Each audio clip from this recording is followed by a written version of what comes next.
It's on and popping.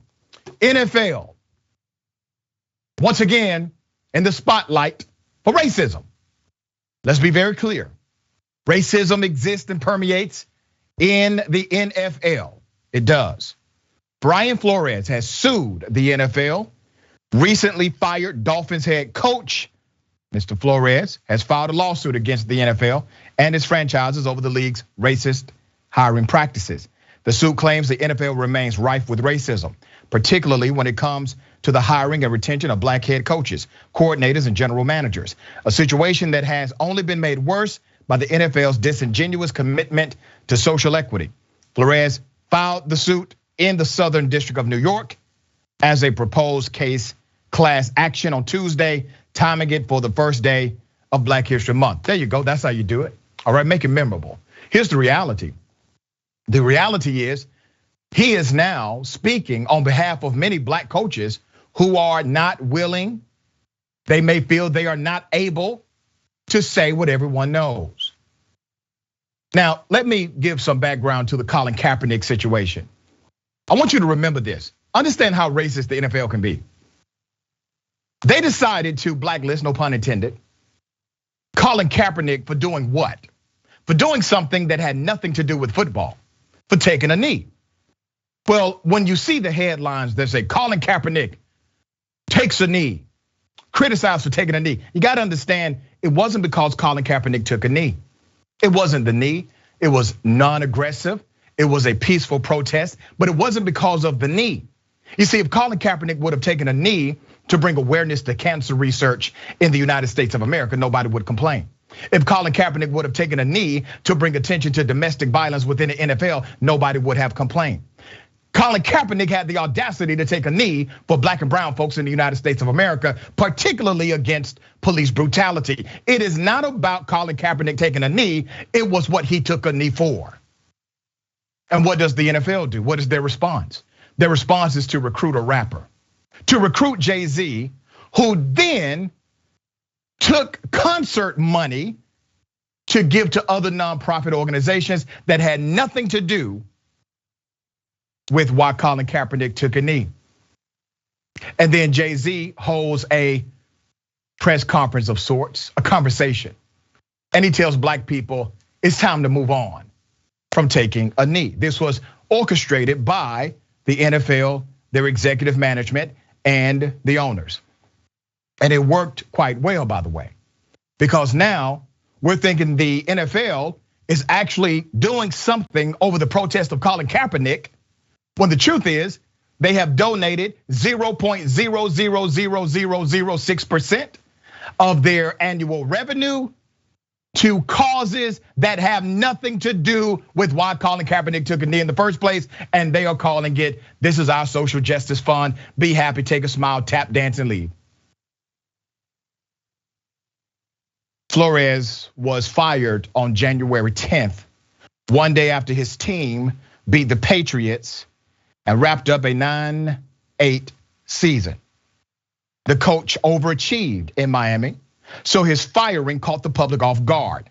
Ownership, for its part, cited a high rate of assistant coach turnover on the Flores staff. Now remember, they always got the narrative ready. So please believe every time something like this happens, there's a narrative ready to go.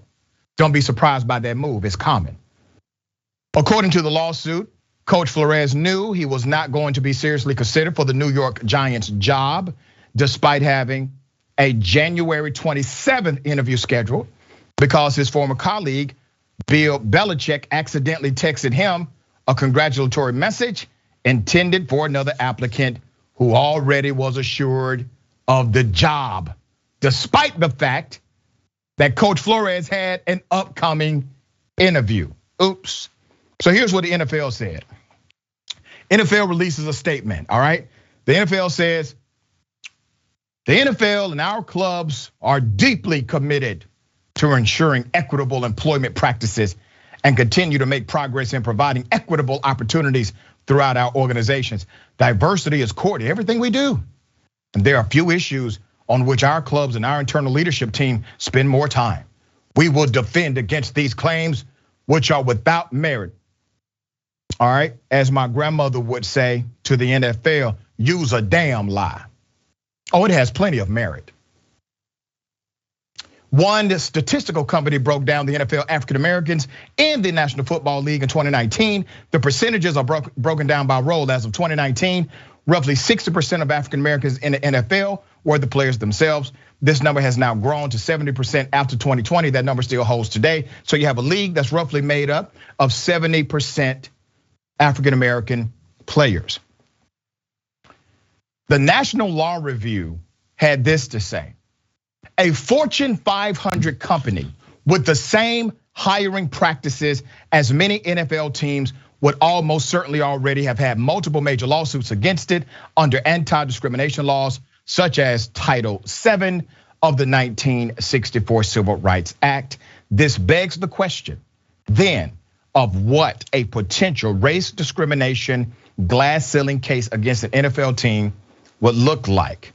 Now, there's another data set that's important to analyze in this story, because some of the pushback has been, well, we need more qualified black coaches. We need a bench. We need a field of qualified black coaches. That's the reason why the head coach number is so low for black people. It's about the credentials and the experience. Approximately 35 to 40% of NFL assistant coaches are black. There's your bench. A team can select its head coach not just from within the organization, but from other NFL and or college teams. So the pool of qualified black candidates for a particular NFL team is broader than its own assistant coaches. News just broke while we were prepping for the show that not only was Flores offered to throw games, he was offered $100,000 per game to lose games so that it could qualify the team to be in a better draft position. But other coaches were asked the same. There will be more coaches, black coaches in particular, who join this lawsuit. Kary, what are your thoughts on this? I absolutely agree that the NFL has a big problem. The NFL, it's the best of times and the worst of times in the NFL because there's never been a more competitive NFL season. The playoffs have been tremendously exciting, and yet they're mired in problems with racial issues. I think, if you look at the audience of the NFL, it's something close to 36% black. It is by a wide majority. It's predominantly people of color who are the NFL fans, and yet the vast majority of the owners are Trump supporters. They're conservative. They're probably, you can make an argument they're white supremacists, and so Roger Goodell has this balancing act to do between public perception and these owners who are his taskmasters. He gets $50 million a year for doing it. It's a big mess, and I think we saw the fruits of some of that in the firing of John Gruden from his sportscaster position, in the revelation of his texts and emails, and in what appears to be a cover-up of the actions and comments of Dan Snyder, the owner of the Washington football team, and a double standard that seems to apply. Yeah, we're gonna continue to follow this story. It is developing. This will be a more massive story next week than it is this week, in my opinion. I think more people are going to speak up now. It always takes that first domino, brother, that first domino in order to create a chain reaction for justice to prevail.